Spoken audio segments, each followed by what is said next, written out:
A storm of 10,000 Mongol warriors, led by Batu Khan, grandson of Genghis, sweeps across the land like fire on dry grass.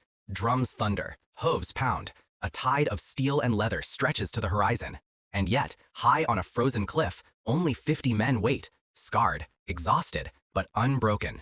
At their front stands Evpaty Kolovrat. He steadies his brothers, reminding them, this is not a fight for survival. This is for the souls of their murdered families. The Mongol tide crashes against the cliff. Against all odds, the 50 carved through the first wave. But their victory was only the beginning. The story begins in 1223, after the Battle of the Kalka River. A boy named Kolovrat lives in the forests of Rus. He dreams of glory, training with a wooden sword. Beside him plays Nastya, the girl with the flute, his closest friend, his peace in a world trembling under invasion. But peace never lasts. While hunting, Kolovrat and his party are ambushed by Mongols, led by the fierce Hustavrol. Screams echo. Men fall one by one.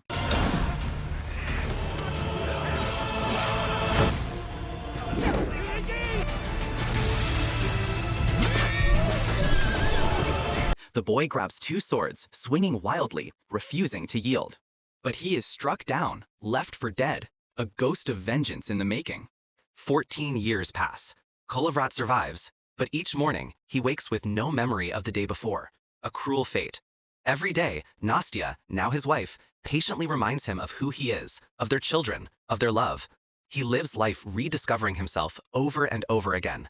Despite this curse, Kolovrat becomes a warrior of renown, serving Prince Yuri of Ryazan, leading men with fearless resolve. But far away, Batu Khan marches west with an army of 10,000. Villages burn. Smoke fills the horizon. The prince calls his council. Some whisper surrender, others tribute. But an embassy is chosen, Kolovrat, alongside fiery young Prince Fedor. They ride into Batu's endless camp. Captives kneel in chains. Banners ripple in the cold wind. Batu sits on a throne of furs, merciless. He offers Ryazan life, if they kneel. Fedor mocks him. Kolovrat stands silent, refusing to bow. Intrigued, Batu hands Kolovrat a talisman of safe passage. But outside, betrayal waits. Mongol soldiers ambush them. Blades flash, horses scream. Kolovrat cuts down enemy after enemy, his twin swords burning like fire in the snow.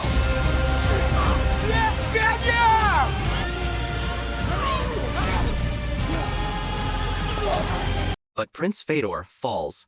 Only a few escape. The war has begun. Snow blankets the land. Kolovrat leads the survivors through forests into a cave where they meet Nestor, a hermit. Nestor warns him, forgetting can be a blessing because memory only brings pain. But Kolovrat refuses. Pain is all he has left. When they reach Ryazan, devastation greets them. The city burned, churches toppled. The bell lies shattered in the mud. Among the ashes, Kolovrat finds his worst nightmare. Nastya and their children are gone, slain with the rest. His cry splits the sky. From that moment, his purpose is sealed. Standing before the broken bell, Kolovrat lifts it with his men, planting it upright. Survivors gather. Their grief turns to rage. Kolovrat swears, if we cannot protect the living, then we will avenge the dead. Thus, the furious few are born. They strike like shadows, ambushing patrols, poisoning supplies. In one raid, they disguise themselves as demons, storming the Mongol camp with howling cries. They even turn catapults against the horde, fire raining across the night sky. Whispers spread. Kolovrat is no man, but a phantom, a spirit of vengeance who cannot die. Even Batu Khan begins to take notice. But heroism has a cost. Supplies run low, friends fall, other cities refuse to rise. The furious few stand alone. Still, Kolovrat finds hope in the children hidden in Nestor's cave. If they can buy time, perhaps the children will escape. Perhaps Rus will have a future. But Batu prepares his final strike. 10,000 riders. Kolovrat gathers his men. He tells them the truth. There will be no tomorrow. But their stand will echo through history.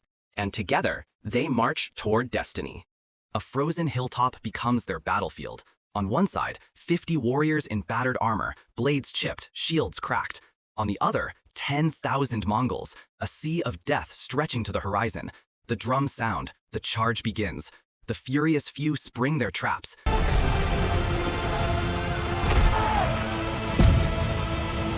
Hidden pits swallow horses. Arrows rain in perfect volleys. For a moment, it feels possible. 50 against 10,000, and the 10,000 falter. But the horde is endless. For every Mongol who falls, 5 rise in his place. Still, Kolovrat and his brothers fight like demons. Their cries shake the snowy air. The ground turns red with blood. One by one, his men fall. Zakhar, Nestor, each giving their life to fire and steel. At the height of chaos, Kostavral steps forward, the warrior who once left Kolovrat for dead.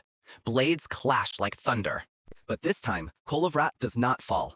Fueled by rage, he strikes him down, avenging the boy he once was. Meanwhile, across the river, children's sleighs vanish into the snow. Their voices fade.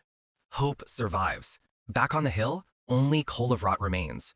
Bloodied, exhausted, but unbroken. He plants his banner into the snow. Batu Khan sends a messenger. Surrender. Kolovrat spits his reply. We want nothing. It is you who came uninvited. A catapult stone smashes the hill. Kolovrat's body shatters, but even in death he rises to his knees. With his last breath, he throws Batu's talisman at his feet, forcing the mighty Khan to kneel. Silence falls. The Mongols, who feared no army, bow their heads to a single man. Batu, shaken, orders Kolovrat buried with honor. Years later, Kharkun leads a new army of Rus, carrying Kolovrat's spirit into battle. The man who fought 50 against 10,000. The warrior who defied an empire. Evpaty Kolovrat, the Furious One.